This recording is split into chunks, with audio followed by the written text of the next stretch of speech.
Good afternoon. Same clothes, same hair, same beard, same everything.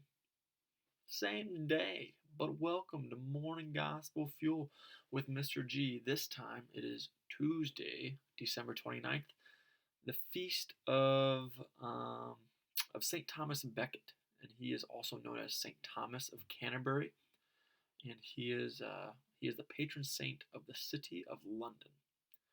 And today's gospel is from Luke chapter 2, verses 22 through 35. Let's begin in the name of the Father, the Son, and the Holy Spirit. Amen.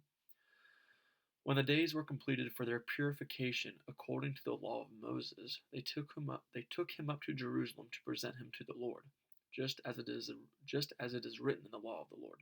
Every male that opens the womb shall be consecrated to the Lord, and to offer the sacrifice of a pair of turtle doves or two young pigeons, in accordance with the dictate in the law of the Lord.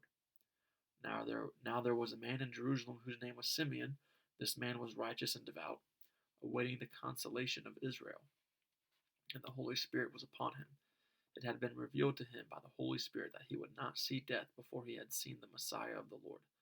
He came in the Spirit into the temple, and when the parents brought in the child Jesus to perform the custom of the law in regard to him, he took him into his arms and blessed God, saying, Now, Master, you may let your servant go in peace according to your word, for my eyes have seen your salvation, which you prepared in sight of all the peoples, a light for revelation to the Gentiles, and glory for your people Israel.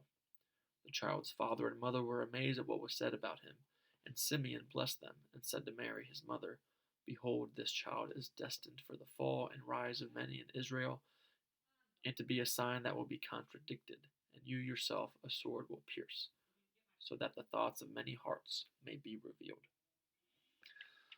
Okay, so we've got the presentation in the temple today, which took place right after the circumcision and naming of Jesus, which took place 8 days after Jesus was born.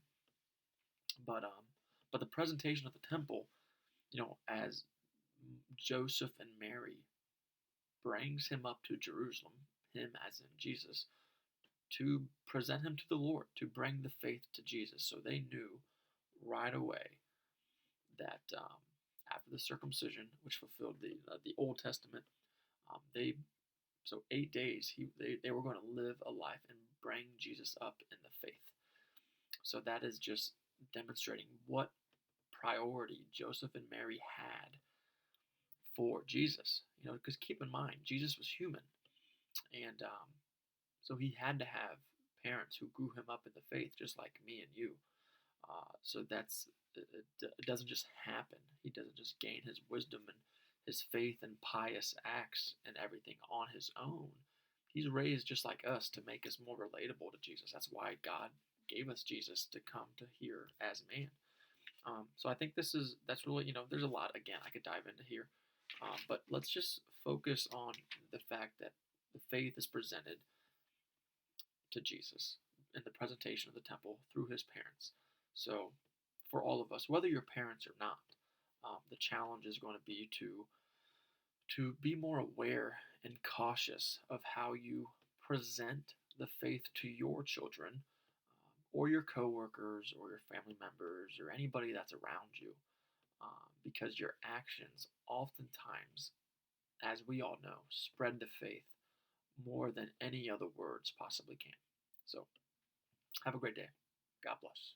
And keep it real. In the Father, Son, and Holy Spirit. Amen.